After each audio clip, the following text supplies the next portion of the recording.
So we're here with Justin Link, and he is the owner of Chronosapien, and he also provided the HTC Vive today, which I had a blast using. Cool. So tell me a little bit about some projects you've worked on and what you're working on now, and if you're going to be making anything with the HTC Vives. Okay, sure. So kind of our biggest thing so far is a game that we developed called Space Between, and we partnered with Intel with that using their RealSense technology.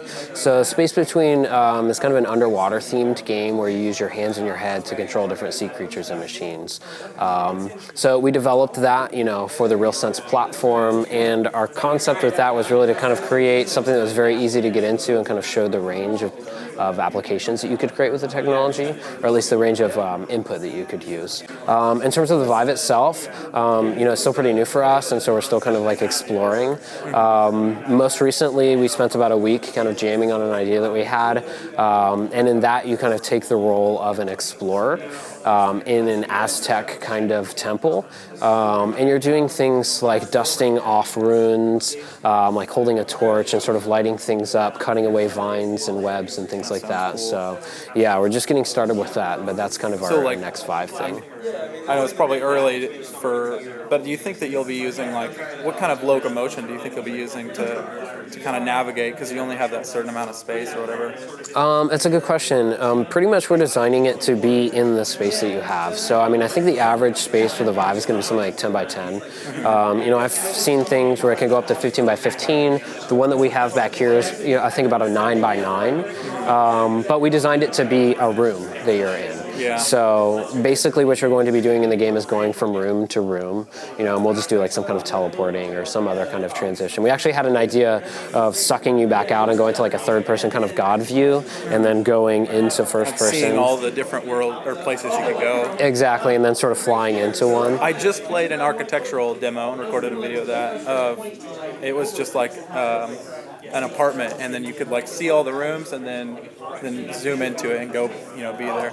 And it makes me wonder, I'm kind of excited to see, and I haven't seen it yet, is the RTS with VR, a small battlefield, and then being able to lean in and mess around with it. That's something I am hopefully getting involved with and working on in the future. That's what I want to do, kind of. So. Well, hopefully if we have some time here, I'll have to show you, because there's a couple RTS-style demos, actually. Oh, really? That let you do that, yeah. One is called Skyworld. Hey, see ya. And another one is called, I think, Quar VR. But you can do exactly that. You have the battlefield in front of you. One of them's interactive, one of them's passive, but you can get really close up to things. So awesome. It's super cool. I think RTS is going to be a big genre for VR. Yeah, like a tabletop RTS. Yeah. So how does the Vive compare to other headsets, in your opinion? Well, Vive is the most immersive. And, it's not necessarily specifically because of the headset, it's the full solution. And I think that's what makes the Vive unique. But, in terms of the display itself, I think it's pretty comparable. To be honest, I think they're all pretty comparable. They all have a similar amount of resolution, similar amount of field of view. It's give and take a little bit in each of those areas. And, the good thing is that positional tracking for the head is pretty awesome for all of them. But what really distinguishes the Vive is the full body motion, or the full body tracking that you can, well, I guess not full body tracking, you can track the head position in your arms. But, the ability to be able to walk around a space transports you even more than any of the other VR tech. Absolutely, man.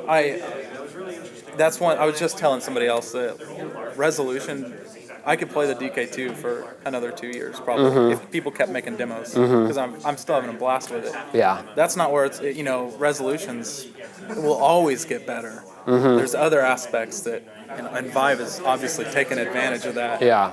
That's where it's, they've shown to really come ahead, I think. So yeah, I think, where the other HMDs are very much about visualizing and putting you inside of another world, this one lets you interact with that world.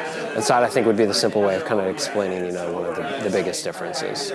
So how hard is the initial setup? If you're going to move the Vive to a friend's house or a new location, how hard is it to set up as far as setting up all the lasers and cable management and even the run times? Or I don't know exactly what the software side is, but can you tell me a little bit about that? No, it's actually a really good question, and I think honestly it's going to be a challenge for the Vive in general as a consumer product. It took myself and my partner Ryan about 3 to 4 hours to set this up, and it doesn't necessarily take 3 to 4 hours to set up, but if you want a good setup where the cables are, nice and tight and, kind of taped away so you're not going to trip over them, I think that's how long it takes. But, that was from box to running a demo. So, I mean, in between, box to running a demo, you have getting the hardware set up, reading the instructions, make sure you got everything, obviously.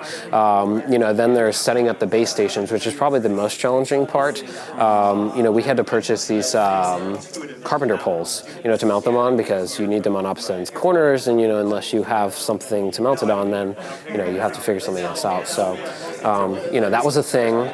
Then, like I said, you got to get all the cables nice and neat.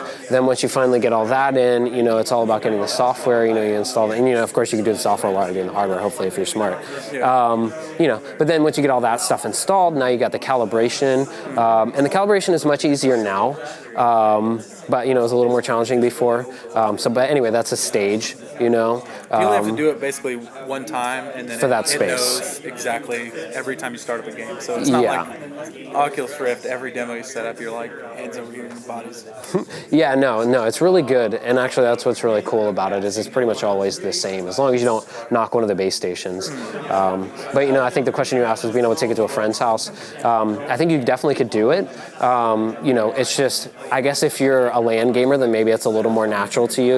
Carrying a big rig around, especially for VR, is kind of a thing. Then you just got to find a way to mount them. If you have the carpenter poles, then you can do that. But it's just another thing you got to lug around. So it's doable. It's probably not going to be like the best little kid present to open up on Christmas. Not unless Dad's ready to do some work. Yeah. Sweet, man. Well, what's really interesting about right now, right, is there's sort of this convergence. Everybody's super excited after the Rift got popular, and now everybody wants to get in the game in terms of these big companies. And I come from a media research background, and so I'm used to working with emerging tech. And I can remember the time when all of this stuff was super inaccessible. To be able to, I built a touch table. That was my internship project in my last year of college. And to be able to do that, you're digging through forums, you're scrolling through code that's poorly documented, and then by the end of it, the software maybe works. What's nice is that all of this stuff is, plug and play for the most part. And Unity is so... Yeah, and if you're developing Unity... So many tutorials out there. Yeah, there's like I said, there's this convergence of technology that's just happening to make content so easy to produce. And I think that's great, because there's so many creative minds out there that might not have the resources or time to, go to school or spend enough time to just do 3D modeling or animation or rigging or programming, all that. But they can just jump in Unity when they have time, look up tutorials, and be like, well, I have this idea, this would work. Yeah. And then just do it, because there's all the resources out there, and it's easy to get to. Yeah, we're super enabled right now, I think more than we've ever been. And especially for VR, it's I'm really hoping that we get back to the classic personal computer days, when everybody was writing their own applications. Especially people like Microsoft, they kind of moved away from that, trying to license their own software off. But I'm hoping with the tools and technology becoming more accessible and cheaper and better, that everybody will be able to create VR experiences. Big open source community. The metaverse, right, is what they like to call it. Right on. Yeah.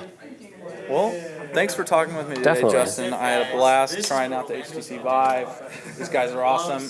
If you're local, Central Florida, and you want to get involved, seems like a great community to get involved with. Check them out. It's Orlando Virtual Reality Meetup, and you can find them on meetup.com. This is not sponsored by Meetup, though. I just want to make sure I get the message out there. So, yeah. Thanks for watching, guys. Subscribe, and I'll catch you next time. Peace.